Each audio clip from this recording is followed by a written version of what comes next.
Hi friends, welcome to relax recipes. இன்றைக்கி நம்ம ஒரு வகையான ஸ்பெஷல் பாயசம் ரெசிபி தான் பார்க்க போகிறோம்.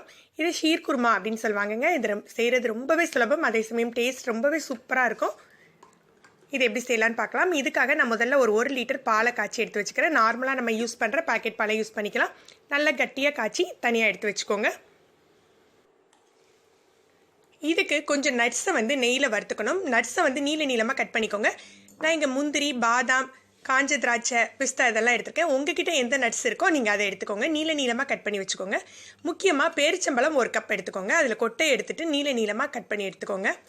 இது எல்லாமே நெய்யில் நல்லா ரோஸ்ட் பண்ணி எடுத்துக்க போகிறோங்க.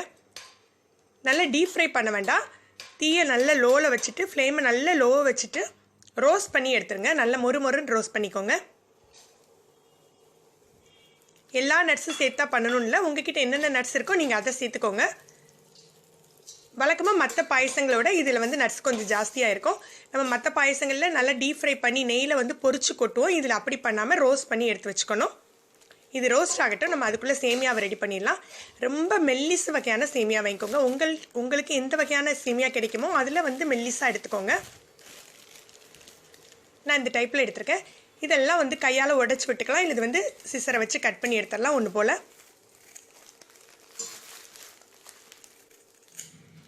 நட்ஸ் ரொம்ப முருகிடாமல் பார்த்துக்கோங்க. ஏதாவது முருகிட்டு அப்படின்னா உங்களுக்கு கசப்பு சுவை கொடுத்துடும்.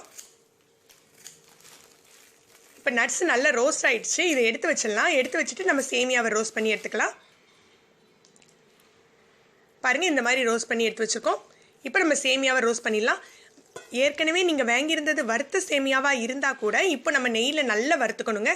நெய் சேமியாவோட எல்லா பக்கமும் படுற மாதிரி வறுத்துக்கோங்க. வறுத்து நல்லா மொறுன்னு ஆகணும். அந்த ஸ்டேஜ் வரைக்கும் சேமியா வறுத்துக்கலாம். ஃப்ளேமை லோலேயே வச்சுக்கோங்க. மீடியம் கூட நீங்கள் வச்சுக்க வேண்டாம், ஏன்னா சீக்கிரமாக முருகிடும். இவ்வளோ நேரம் சூட்டில் இருந்திருக்கு இல்லையா, அதனால சீக்கிரம் முருகிடும். லோ ஃப்ளேமில் வச்சே வறுத்துக்கோங்க. நான் இங்கே யூஸ் பண்ணியிருக்கிறது ரோஸ்டட் சேமியா தான், இருந்தாலும் நல்ல வாசம் வர்ற அளவுக்கு வறுத்துக்கிறேன். நீங்கள் ஒயிட் கலர் சேமியா யூஸ் பண்ணால் கூட நல்ல சிவக்க வறுத்து எடுத்துக்கோங்க.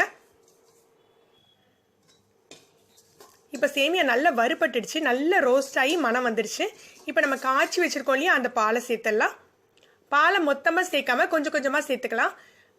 நம்ம காய்ச்சி வச்சுருக்க பால்லேருந்து 1 கப் போல் தனியாக எடுத்து வச்சுக்கோங்க. ஏன்னா பாயசம் எப்போதுமே செட் ஆன பிறகு கொஞ்சம் கட்டி ஆகிடும். அந்த சமயத்தில் நம்ம கொஞ்சம் பால் சேர்க்க வேண்டியது இருக்கும். நீங்கள் 1 கப் பாலை தனியாக எடுத்து வச்சுட்டு மீதமுள்ள பாலை நம்ம இதில் சேர்த்துடலாம்.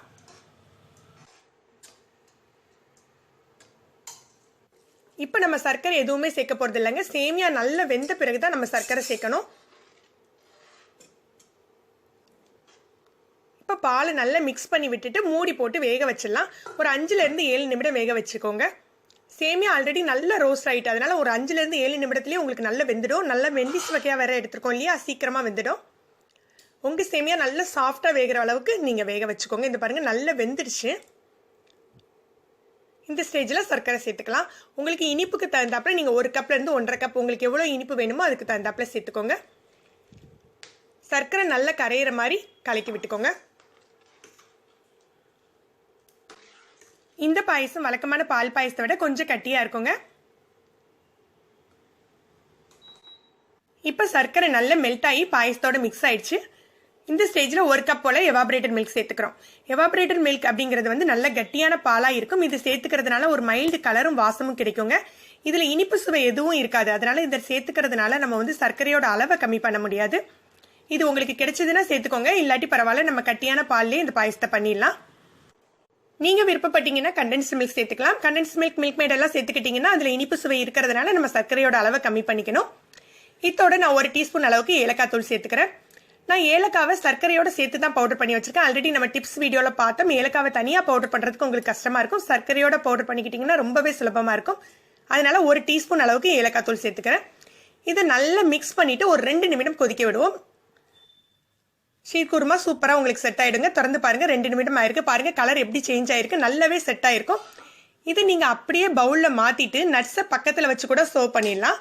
நீங்கள் விருப்பப்பட்டீங்கன்னா கொஞ்சம் நட்ஸை தூவி கூட விட்டுக்கலாம். நம்மளுடைய விருப்பம் தாங்க.